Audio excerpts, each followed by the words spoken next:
English premier লিগের champion Leicester city ক্লাবটি ভাগ্যের নির্মম পরিহাসে অর্থনৈতিক অবকাঠামোর জন্য অনেকটা ভঙ্গুর। চ্যাম্পিয়ন্স লিগে ৪৫ ম্যাচে ৪৩ পয়েন্ট নিয়ে পয়েন্ট টেবিলের তলানিতে অবস্থান ক্লাবটির।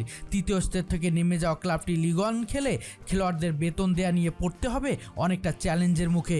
ক্লাবের এমন অবস্থায় হামজার ভাগ্যে কী বা থাকতে পারে, এ নিয়ে নানা কৌতূহল যেন ফুটবল পাড়ায়। হামজার কপালে কি আছে, ভবিষ্যৎ সিদ্ধান্ত কী বা আসতে পারে, এই কঠিনতম সময়ে হামজা কি করবেন?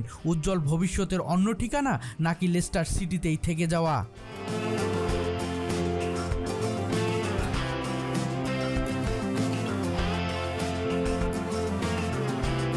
ইংলিশ মিডিয়ায় যেন গুঞ্জনের শেষ নেই। হামজা থাকছেন আবার থাকছেন না। ফক্সদের শিবিরে টিকে থাকতে পারবেন কি বাংলাদেশের ফুটবলের মহাতারকা Hamza Chowdhury? English Premier League champion হওয়ার দীর্ঘ 10 বছর পর চ্যাম্পিয়ন লিগের দ্বিতীয় স্তর থেকে তৃতীয় স্তরে অবনমিত লিগ ওয়ানে লেস্টার সিটির কেমন হবে যাত্রা? অর্থনৈতিক হিসাব নিকাশের বেড়াজালে কতটুকু বা সামাল দিতে পারবে ক্লাবটি?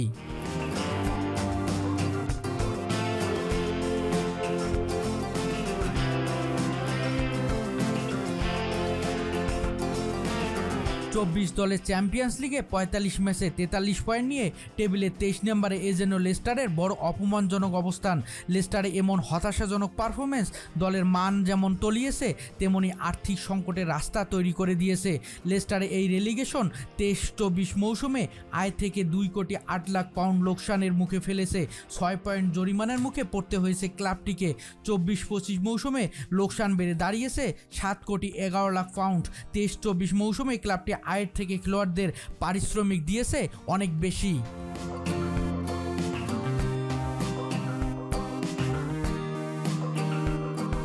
লিগ ওয়ানে খেললে টেলিভিশন সত্ত্ব থেকে আসা আয়ের পরিমাণ কমে যাবে অনেকাংশে। লিগ ওয়ানে আয়ের ৬০% দিতে পারবে খেলোয়াড়দের বেতন, এবং লিগ ওয়ানে অন্যান্য দলের থেকে লেস্টার সিটির খেলোয়াড়দের বেতন তুলনামূলক অনেক বেশি। ক্লাবটিকে পড়তে হবে আর্থিক বড় সংকটের মুখে। ক্লাবটি পুরো আয় দিয়ে খেলোয়াড়দের বেতন দিতে না পারলে পড়তে হবে মহা অনিশ্চয়তার পথে। খেলোয়াড়দের বেতন কমানো বা অভিজ্ঞ খেলোয়াড়দের ছেড়ে দেওয়া ছাড়া আর কোনো রাস্তা খোলা থাকবে না লেস্টারের সামনে। শরীফুল ইসলাম, ক্রিকনেক্স।